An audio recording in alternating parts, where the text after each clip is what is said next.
স্মরণ করো ভাই, প্রথম বিসমিল্লাহ আল্লাহর নাম স্মরণ করো ভাই। এই আর কই রইল দোলার মুরব্বি সালাম জানাই, প্রথম বিসমিল্লাহ আল্লাহর নাম স্মরণ করো ভাই।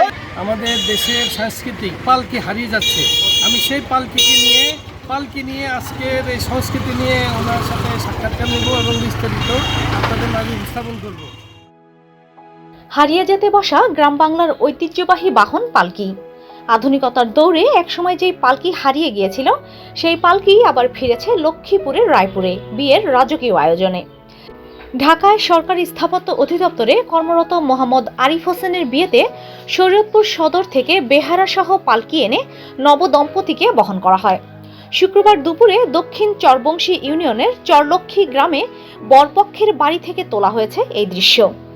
বর ও কনের বাড়ি কাছাকাছি হওয়ায় তারা সিদ্ধান্ত নেন যান্ত্রিক যান নয়, ঐতিহ্যবাহী পালকিতেই যাবেন বিয়ের অনুষ্ঠানে। আর সেই সিদ্ধান্ত বাস্তবায়ন করে রাজকীয় স্টাইলে পালকিতে চড়েই বিবাহ বন্ধনে আবদ্ধ হন তারা। একসময় রাজা বাদশাহ ও জমিদার পরিবারের বিলাসবহুল বাহন ছিল এই পালকি। চাকাবিহীন এই যান কয়েকজন বেহারা কাঁধে বহন করে নিয়ে যেতেন রাজ পরিবারের নারী সদস্যদের। পালকির বেহারার মালিক জলিল সর্দার জানান, গত 4 মাসে অন্তত 25টি বিয়েতে পালকি ব্যবহৃত হয়েছে।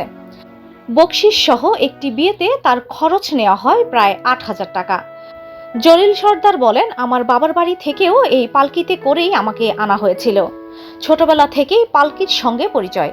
আপনি কতটুকু কয়টা বিয়ে পড়াইছেন বা ওই বিয়ের কাজে পালকি কাজে লাগাইছেন?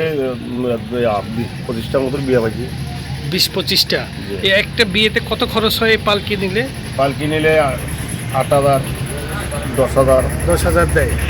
কতক্ষণ সময় দেন ওই বিয়ে বাড়িতে? ছেলে মেয়ে উভয়ের বাড়িতেই থাকেন? উভয়ের বাড়িতে 12টা দিকে রওনা দিয়ে বাড়ি যাই। বাড়ি গিয়ে ওই দুলার পালকি সাজায়, এরপরে দুলা উঠে নিয়ে মেয়ের বাড়ি যাই, মেয়ের বাড়ি থেকে আবার বউ নিয়ে দুলার বাড়িতে আবার বেরিয়ে আসি, চলে আসেন।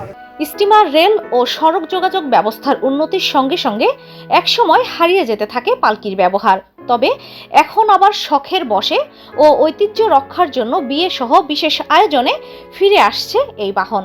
যুগ বদলেছে জীবনধারা, তবুও পালকির মতো ঐতিহ্যবাহী বাহন আমাদের শেকড়ের কথা মনে করিয়ে দেয়। আসলে যান্ত্রিক এবং বিজ্ঞানের অগ্রযাত্রায় আমাদের প্রাচীন ইতিহাস ঐতিহ্য অনেকটাই বিলুপ্তির পথে। তো আমি একটা বিকল্প বা নতুন প্রাচীনকে আঁকড়ে ধরে নতুনভাবে নতুন অনুভূতি গ্রহণের জন্য নিজেকে পালকির মাধ্যমে বিয়ের জন্য সামনের দিকে আগাতে চাচ্ছি।